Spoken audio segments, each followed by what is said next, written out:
भी जवान हो रही है 14-15 की, और देखा कि उसके शरीर में परिवर्तन आ रहे हैं तो आकर्षित होने लग गए। वो कई गहराइयों में नहीं जाना। तो बताओ वो आपसे रिश्ते में भी गहराई में कैसे जाएगा? आप उसकी जान बनना चाहते हो, इससे ये भी तो पूछो कि जिंदगी में तुम्हारी कौन सी चीजें हैं जिसके लिए जान दे सकते हो? प्रेमहीन दुनिया है हमारी ये। खूब चलता है, प्यार नहीं मिलता है। चचा भतीजा संपत्ति, भाई भाई संपत्ति, भाई बहन संपत्ति, और बहुत ज्यादा पति पत्नी। सावधान होकर देखिएगा, आपने प्रेमी चुना है या व्यापारी? तो जो इंसान खुद को नहीं जानता, उससे किसी भी तरह के अपनेपन की, आत्मीयता की, प्रेम की या वफादारी की उम्मीद करना एकदम नासमझी है। वो खुद अपना नहीं हो पाया, आप उसके अपने कैसे हो जाएंगे? वो स्वयं अपना पूरा नहीं है, आप कैसे उसके पूरे हो जाएंगे? तो ज्यादातर लोगों के पास जो कुछ भी होता है वो बस अकस्मात होता है, आवधिक होता है।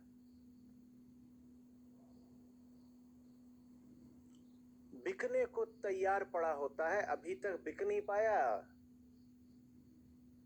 इसीलिए माल दुकान में पड़ा हुआ है। इसका मतलब ये नहीं है कि वो दुकान का माल सचमुच मेरे घर का हो गया है, मेरा अपना हो गया है। अनबिका माल दुकानों पर हो सकता है कई बार कई साल पड़ा रह जाए। इसका मतलब ये तो नहीं होता कि दुकानदार ने उस माल को अपना मान लिया है। जिस दिन मिलेगा कोई खरीदार, वो माल उठ जाएगा।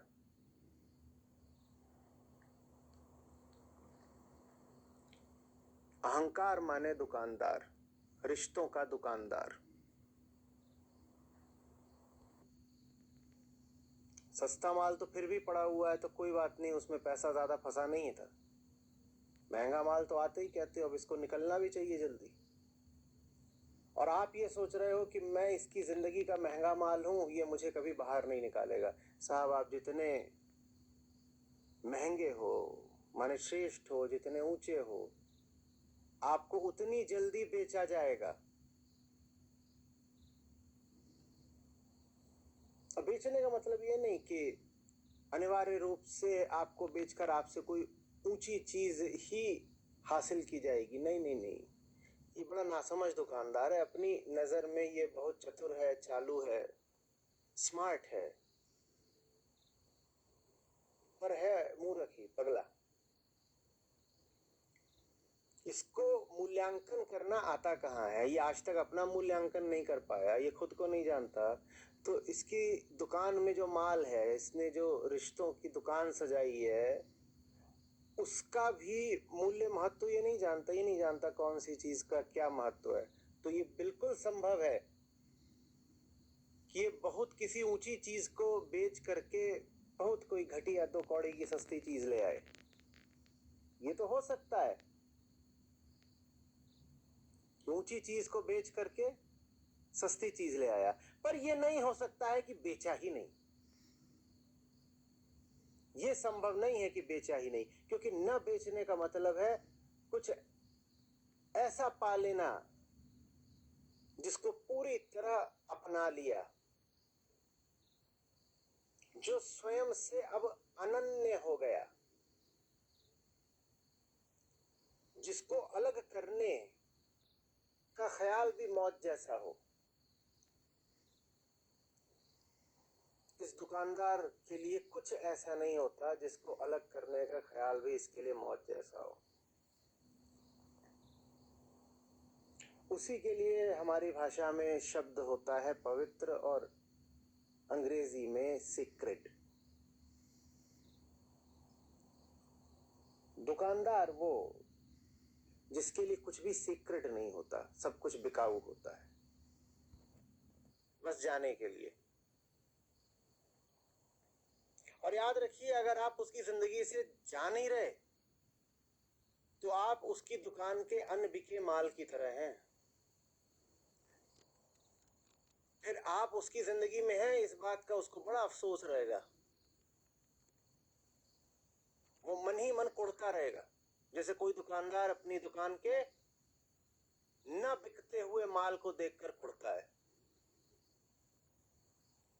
चाहे कौन सी घड़ी थी कि इसको ले आया।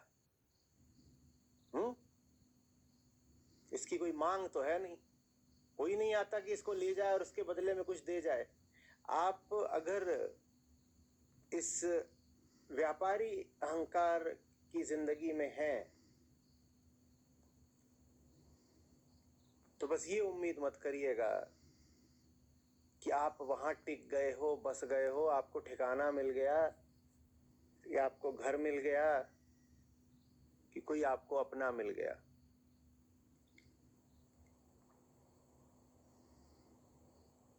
चला चली का खेल है, कुछ बेहतर मिलेगा आप बिक जाओगे। और बिकने का मतलब ये भी नहीं होता कि आपको घर से निकाल दिया जाए और कोई और घर में आ जाए।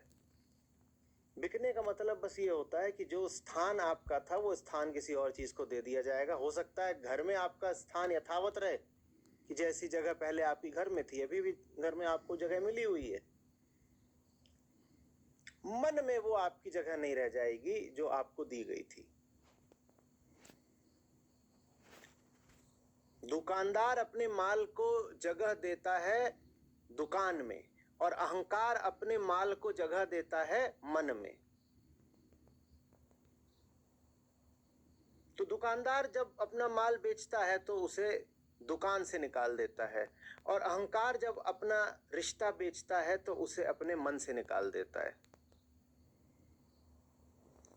मन से बेचने का मतलब अनिवार्य रूप से ये नहीं होता कि घर से ही निकाल दिया, घर में पड़े रहो, क्या जाता है, घर में पड़े रहो। मन में वो जगह नहीं रहेगी जो जगह थी। और ये कुछ ऐसा नहीं कि विशेषकर आपके साथ ही धोखा हो गया है। ये इस दुकानदार की प्रकृति है। उसे धोखा नहीं किया, उसने वही किया जो वो कर सकता है। ठीक वैसे जैसे घास वृक्ष नहीं बन सकती, मछली वृक्ष पर चढ़ नहीं सकती,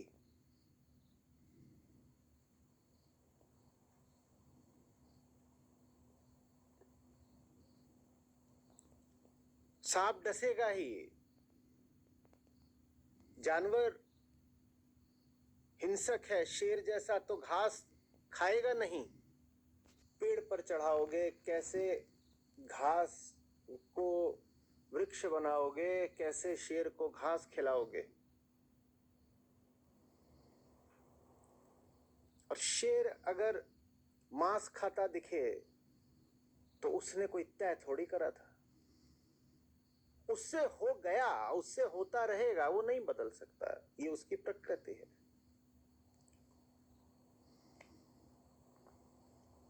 उसी तरीके से अगर ये दुकानदार हर चीज की खरीद फरोख्त करता दिखे तो उसको दोष मत दीजिएगा, वो ऐसा है।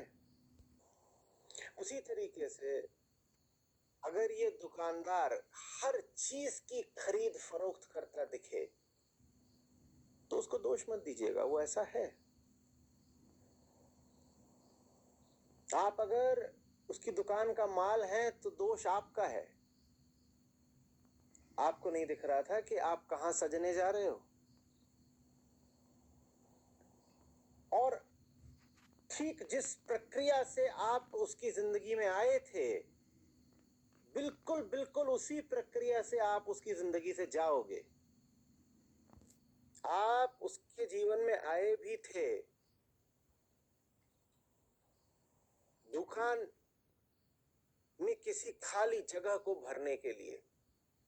आपसे पहले वहां कोई माल होता था, आप आए भी ऐसे ही थे कि शेल्फ से वो माल हटाया गया और आपको बैठाया गया। और जैसे आप किसी को हटा कर आए थे, आप भी हटाए जाओगे, कुछ और आएगा ही आएगा। इसीलिए अहंकार को मूलतः रजोगुणी माना गया है। रजोगुण माने क्या? अंधी तलाश, अंधी तलाश। न ये पता हम कौन है, न ये पता हमें चाहिए क्या, पर एक कसक और प्यास और कड़वाहट और दर्द, इसका अनुभव हमेशा होता रहता है। अनुभव होता रहता है, पता नहीं चलता ये अनुभव हो क्यों रहा है, किसकी कमी से ये अनुभव हो रहा है, मैं क्या गलती कर रहा हूं कि मुझे ये अनुभव हो रहा है, ये कुछ पता नहीं। पर ये अनुभव लगातार बना रहता है कि कुछ चुभ रहा है, हाय तकलीफ है। तो एक अंधी तलाश सदा रहती है कि कुछ और मिल जाए। कुछ और किसे मिलेगा? जो है उसको बेचकर मिलेगा। तो जिंदगी में आगे बढ़ना है, वो आगे बढ़ने के लिए बेचेगा ही तो चीजों को। आज तक उसने यही सूत्र, यही फॉर्मूला चलाया है। आप भी उसकी जिंदगी में आओगे तो इसीलिए तो आओगे कि आपका इस्तेमाल करके वो स्टेपिंग स्टोन हो बस आप एक।